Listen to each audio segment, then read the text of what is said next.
శ్రీ అనుభవానంద స్వామి వారి సర్వసిద్ధాంత సౌరభం శైవఖండం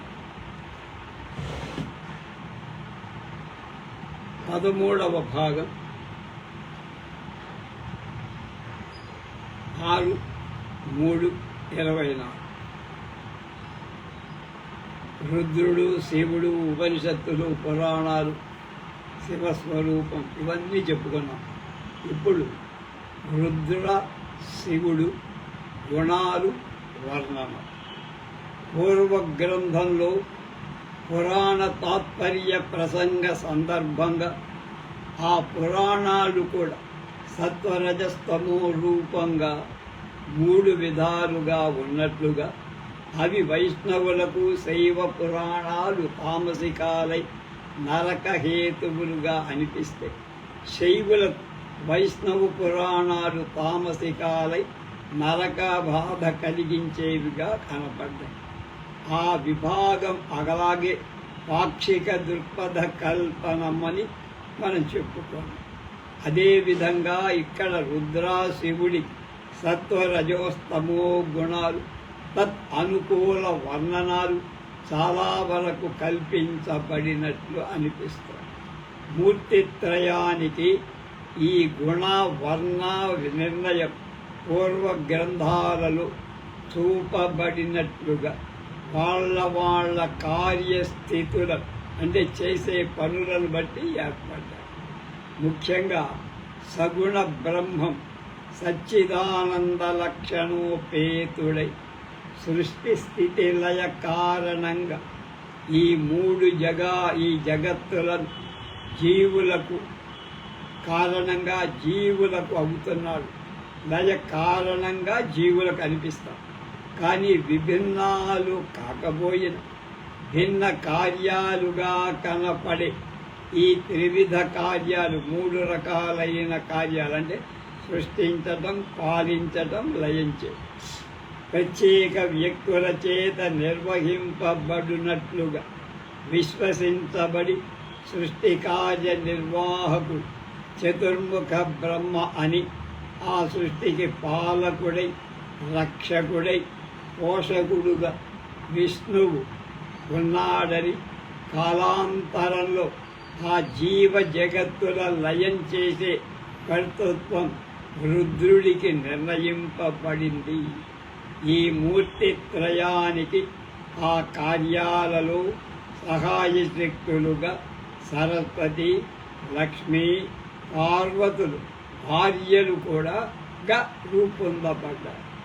హిందూ చతుర్ముఖుడికి పూర్వ చరిత్రలో ఏ విధమైన సమస్యలు లేక అన్ని గ్రంథాలకు ఆయన ఒకే మూర్తిగా ఒకే విధంగా ఉండటం చేత అతని గుణవర్ణనాలు ఎలాంటి విభిన్నత్వంలో కనపడ. అంతేకాక అనూహ్య కారణంతో శివ విష్ణువులకు లాగా ఆయనకి గుణం కానీ రూపం కానీ వర్ణనం కానీ తమ అభిమతాలుగా చిత్రించుకొని అతన్ని ఉన్నత స్థాయిలో దేవదేవుడిగా రూపొందించటానికి ఎలాంటి అనుచరులు లేరు. అంటే బ్రహ్మే విష్ణువు కంటే శివుడి కంటే గొప్పవాడు అని ఎస్టాబ్లిష్ చేయడానికి తగిన కింద గణం అంటే ఆయనకి పరిచరం ఎవరు లేరు. పరిచారం అనుయాయులు ఎవరు శివుడికి ఉన్నారు, విష్ణువు అది. కానీ విష్ణు శివులకు అలాక ఆయా మతావలంబకులు తమ ఇష్టదేవుడి ఉత్కృష్ట గుణ వర్ణనాలను చూపి ఆరాధించుకోవటం సహజంగా కనిపిస్తోంది. అందుకే త్రిగుణ నిర్ణయంలో వర్ణ కల్పనలో తారతమ్యాలు ఈ మూర్తిద్వయానికి మాత్రమే బాగా కనపడుతుంది. అంటే విష్ణువుకి, శివుడి మూర్తిత్రయం త్రిగుణాలు సృష్టి స్థితి లయాలను కావించటానికి బ్రహ్మ విష్ణు శివులు అవసరమని నిర్ణయం. వాళ్ళకి సత్వరజస్తమాలను అన్వయించాలి. ఇందులో పూర్వం చెప్పినట్లుగా బ్రహ్మదేవుడి విషయమై వాదిస్తే భక్తులు కనపడు. విష్ణు పరంగా చాలామంది, అయినా విష్ణుదేవుడి పూర్వ చరిత్ర విభిన్న తత్వాలతో కూడిందై ఉండటం మనం చూసాం. కానీ శివుడి విషయంలో అలా లేదు. పూర్వం గ్రహించినట్లుగా ఋగ్వేదంలో రుద్రుడుగా, అందులో విభిన్న వర్ణనాలతో విభిన్న తత్వాలతో పరస్పర విభేదాలను అక్కడ ఆయన ప్రత్యక్షంగా కనపడు. అలాగే యజుర్వేదాదులలో శివత్వం పొంది శివనామాన్ని స్థిరంగా చేసుకొని ఇంకా ఈశాన, మహేశ్వర మొదలైన పేర్లు కూడా పొంది ఒక్కొక్క పేరుకు కార్య విభిన్నత్వాలు, అంటే ఒక్కొక్క పేరును బట్టి ఒక్కొక్క పని చేస్తూ పూర్వంలాగానే పరస్పర విభిన్న లక్షణాలతో శోభిల్లి అనేక క్లిష్టత్వాల మన ముందు ఉంచాడు శివుడు. అప్పుడు పురాణాలు సామాన్య మానవ లక్షణాల నుండి పరబ్రహ్మం వరకు సర్వవిధ సోపానాలతో కనపడి ఇదమిద్దమని తీర్మానించడం కష్టసాధ్యమై మూర్తిమత్వాన్ని ప్రదర్శిస్తుంది. శివుడు తామసికుడా అది. కానీ ఈ శివుడికి మూర్తిత్రయ స్థానంలో రుద్రుడని, శివుడని, ఈశ్వరుడని, పరమేశ్వరుడని, మహేశ్వరుడని మొదలైన పేర్లు ఉన్నాయి. ఆయా పేర్లు పూర్వ చరిత్రలో కూడా ఆ పేర్లతోనే ఆ మూర్తిని ఆవరించి ఆయా గుణవర్ణాలు చిత్రించారు. ఉదాహరణకి రుద్రుడు వేదంలో ఉగ్రుడు, యుద్ధంలో కౌశల్, ఒక్కొక్క చోట దుష్టకార్య నిర్వాహం. అలాంటి వాడు ఎలా ఉంటాడు? తామస గుణంగా కలిగి ఉంటాడు. రౌద్రంలో ఉండటం చేత భయంకరంగా ఉంది. అందుచేత అతనికి సృష్టి స్థితి లయాలలో లయానికి అంటే సంహారానికి పద విభేదమైన సంహార కార్యం ఇవ్వబడింది. అందుచేత బ్రహ్మ సృష్టించగా, విష్ణువు పోషించగా రుద్రుడు సఫా చేస్తాడు. రుద్రుడికి తామసం అన్వయింపగా పోషకుడైన విష్ణువుకి సత్వగుణం ఇవ్వబడి, బ్రహ్మకు రజస్సు రాకపోతే సృష్టి జరగదు. కనుక తమోమాయాత్మకో రుద్ర, సాత్వికమాయాత్మకో విష్ణువు, రాజసమాయాత్మకో బ్రహ్మ, పాశుపత బ్రహ్మ అనేటువంటి దాని ఉపనిషత్తులో వచనము. పాశుపత బ్రహ్మోపనిషత్తు. తయేవ సద్గుణా స్త్రైర్గుణైర్మూర్తయో భవన్. రజోగుణో రక్తవర్ణో శుక్లవర్ణస్తు సాత్వికః, తమోగుణః కృష్ణవర్ణ స్థైర్గుణైః మూర్తయః సదా. బ్రహ్మశ్చ విష్ణుశ్చ రుద్రశ్చ దేవా తద్గుణసంభవాః అని సుధానిధి శ్లోకాలు చక్కగా త్రిమూర్తులు, వాళ్ళ గుణాలు, వాళ్ళ వర్ణములు అంటే రంగులు కానీ లేకపోతే ఏవైనా వస్తపడి తత్ అనుసారంగా బ్రహ్మ రజోగుణ విష్ణుడై రక్తవర్ణం కలవాడుగా చెప్పబడ్డాడు. అలాగే విష్ణువు సత్వగుణం కలవాడు కనుక ధవళ వర్ణం కలిగి, రుద్రుడు తమో గుణంతో కృష్ణవర్ణం నలుపు రంగు కలిగిన వాడుగా, అకార పీతవర్ణ శద్రజోగుణ ఉదీరిత, ఉకార సాత్విక శుక్లో, మకార కృష్ణ తామస. ధ్యానబిందు ఉపనిషత్. మూర్తిత్రయాన్ని ప్రణవానికి అన్వయించిన ఉపనిషత్తులు కూడా పై విధంగానే గుణ వర్ణాలు చెప్పాయి. సత్వము శివుడు. ఇలా కాక సంహారకర్త అవటానికి బదులు ఉపసంహారకర్త అని, లయకర్త అని శివుణ్ణి అన్వయిస్తే రుద్రునిలో గల ఉగ్రత్వం అదృశ్యమైపోయి శాంతత్వం గోచరించి కృష్ణత్వం పోయి అభావమై శుక్రత్వం ముందుకు. ప్రథమ రక్తవేదా మహద్బ్రహ్మ దైవత్యా, ద్వితీయా విద్యుమతి విష్ణు దైవత్యా, తృతీయా శుభాశుభ శుక్ల రుద్ర దైవత్య. అథర్వశేఖ ఉపనిషత్. ఇక్కడ బ్రహ్మదేవుడికి రక్తపీత వర్ణం ఎరుపు పసు, విష్ణువుకి విద్యుత్తు వర్ణం, రుద్రుడికి శుక్లవర్ణం చెప్పబడి మాండుక్యాది ఉపనిషత్తు ఈ మూర్తి త్రయాన్ని ఆ ఊ మ అర్ధమాత్రాత్మక ప్రణవంగా అంత జాగ్రత్త స్వప్న సుషుప్తి తురీయాలకు అమన్వయిస్తూ అకార జగత్ అకార జాగ్రత్తలు చతుర్ముఖుడికి, ఉకార స్వప్నాలు మాధవుడికి, మకార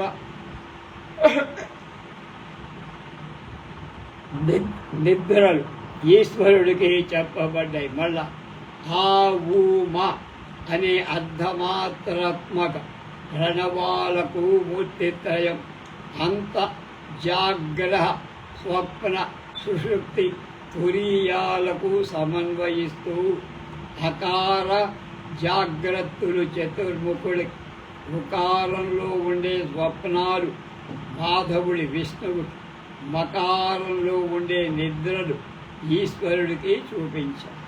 అందులో అకార ఉకారాల కంటే మకారం తురీయమైన అర్ధమాత్రకు దగ్గరలో ఉంటుంది.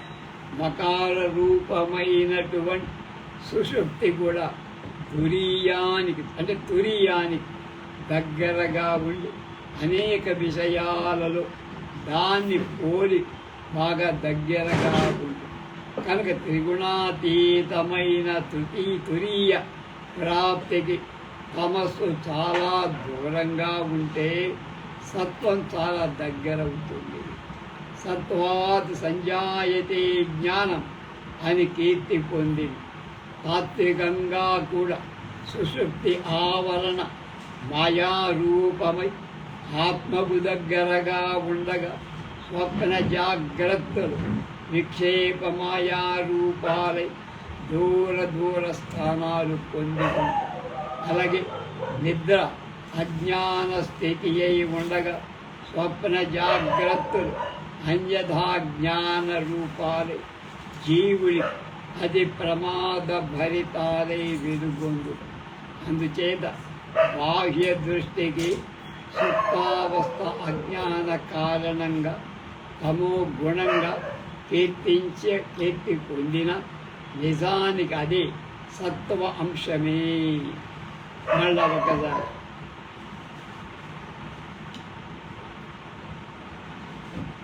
స్వప్న జాగ్రత్త అన్యథా జ్ఞాన రూపాలై జీవుడి అది ప్రమాద భరితాలై చెబుతాయి. అందుచేత బాహ్య దృష్టికి సుప్తావస్థ అజ్ఞాన కారణంగా తమో గుణమని కీర్తి పొందినా నిజానికి అదే సత్వాంశం. అందుచేతనే ఇక్కడ ఉన్న ప్రాజ్ఞుడు శుద్ధ మాయా విష్ణుడైన ఈశ్వరుడితో పోల్చబడతాడు. శుద్ధ మాయయే ఆవరణ మాయ. అది సాత్వికమని వేరుగా చెప్పాల్సిన అవసరం లేదు.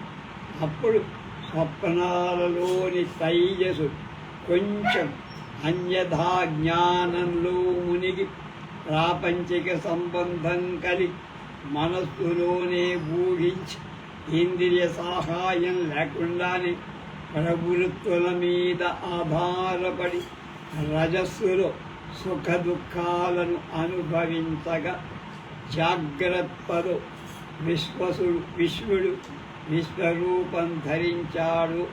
అలా ధరించినట్లుగా స్థూలమైన సర్వ విశ్వంతో స్థూల ఇంద్రియాల ద్వారా సంబంధ బాంధవ్యాలను నెలకొల్పి స్థూల భుక్ అనబడి తీవ్రతర దుఃఖాలకు ఇరికి ఉన్నారు. కానీ ప్రాజ్ఞునికి ఏ విషయంలో సంబంధం లేక హాయిగా ప్రశాంత స్థితిలో ఆనంద భుక్ అయి ఉంటాడు. అలాంటి ప్రాజ్ఞుడు ఎలా తమో విశిష్టుడవుతాడు? కాదు. అతని రూపాంతరమైన ఈశ్వరుడు ఎలా తమోమయ రూపుడవుతాడు? కాడు. కనుక జాగ్రత్త దృష్టికి సుషుప్తి అయోమయత్వంలో అంధకార బంధురమైనట్లు తోచి తమస్సు అని చెప్పబడేది. కానీ అట్లా అంటాని యుక్తి బాహ్యమది కుదరదు. అనుభవ దూరం కూడా ఈ దృష్టితో శాస్త్రవాక్యాలను అన్వయించుకోవటం మంచిదే. కానీ తత్ అన్య అర్థాలను వాటికి అనుకరించడం అనువాచ్యం పనికిరాదు. ఈ అభిప్రాయం ప్రకారం బ్రహ్మ విష్ణు మహేశ్వరుల లాగా జాగ్రత్త స్వప్న సుషుప్తుల సత్వరజస్తమాలు కొంచెం తదక్రిందులు తమో గుణ రజస్వాలుగా మారి ఆయా మూర్తులకు అన్వయిస్తాయి. అంటే బ్రహ్మదేవుడికి తమస్సును అన్వయించారు. అందుకని సృష్టి కార్యం అన్యథా జ్ఞానపరమై విక్షేపమాయా కారణమై సర్వ వికారాకార భూయిష్టమై ఉంటుంది కదా. అలాగే పోషణ కార్యాన్ని సత్వతమాల కంటే రజోగుణం అధికంగా ఉండాలి. అందువల్ల రజోగుణం క్రియాత్మకం కూడా. ఆ రజోగుణ మహాత్మ్యం చేతని విష్ణుమూర్తి జీవులకు పోషణ రక్షణ కార్యాలను నిర్వహించి ఆటంకదాయకమైన అసుర శక్తులను అడగించి ఎక్కువ అవతారాలు ఎత్తి వాళ్ళని చంపుతారు. అందుకే విష్ణువుకు రజోగుణం అన్వయింపబడింది. అప్పుడు ప్రపంచంలో సుఖదుఖ ద్వంద్వాలను విసిగి వేసాడిన జీవుడి కొద్దిగా ఇవ్వటానికి ఉద్దేశించబడిన తల్లి శిశువుకు లాలించి జ్వాలపాటల్లో తేల్చి నిద్రపుచ్చే విధానంగా మహేశ్వరుడు జీవుని ఇంద్రియ ప్రవృత్తులను నియమించి శాంతంగా లయింపచేసి జీవుడి కొంతకాలం ఆనందం ఇస్తాం. ఈ ఆనందం ఉపనిషత్తులలో బ్రహ్మీ స్థితిలో అంటే బ్రహ్మానంద స్థితిలో పోల్చాలి. అలాంటి హాయి ఆనందం తమస్సులో కలుగుతున్నా అంటే అత్యుత్తమ సత్వాంశ విదితం అందుకు జరుగుతోంది కలగదు. అందుచేత ప్రణవంలో మకారక్షరమే మహేశ్వరుడికి అన్వయిస్తే అవస్థాత్రయంలో సుషుప్తి శివుడికి కలిసిస్తే శివుడి దగ్గరికి వెళితే శివుడి సత్వలక్షణాలచే అలంకరించి ఆయన మూర్తిత్రయాన్ని ఉత్తమ స్థాయిలో ఉంచడం సముచిత న్యాయం. ఇందులో జ్యేష్ఠత్వం శ్రేష్ఠత్వం నిర్ణయాలు ఎలా ఉన్నా శివుడు ఈ విధానంగా శివంకరుడై శంకరుడై శంగుడై శంభువై ఈశ్వరుడై పూర్వ వ్యుత్పత్తి అర్థాలకు సంపూర్ణ అన్వయార్థానాన్ని ప్రకాశింపదాన్ని ప్రకాశిస్తాయి. ఇలా కాకపోతే శాస్త్ర తాత్పర్యాలకి విరుద్ధమవుతాయి. కనుక బ్రహ్మ విద్య ఉపనిషత్తు మకార స్వగ్ని సంకాశో విధూమో విద్యుతోపమ. మకారం ధూమరహితం పొగలేనటువంటి అగ్నిలాగా విద్యుత్ కాంతి ఉంటుంది అని చెబితే ఈశ్వర పరమో దేవో మకార పరికీర్తిత. ఈశ్వరుణ్ణి పరమదైవతంగా బోధించి ఈశ్వరస్య విజానీయ దంతసత్వో బహిర్స్తమః. వాచ్య వాక్యానికంటే బయటికి కనిపించేటట్లుగా ఈశ్వరస్య విజానీయ దంతసత్వో బహిస్తమః.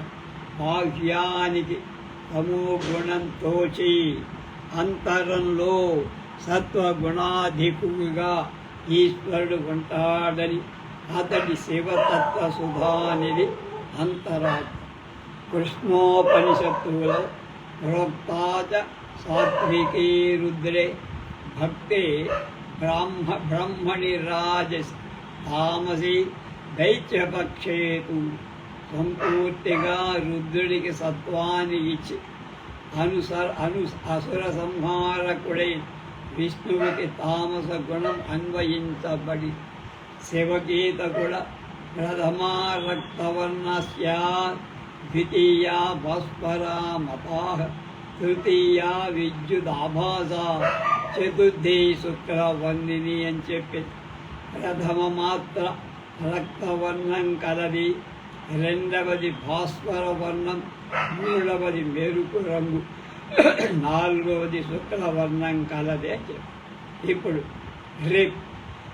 రుద్ర వర్ణం ఎలా ఉంది దాని గురించి తెలుసుకుందాం. స్వస్తి.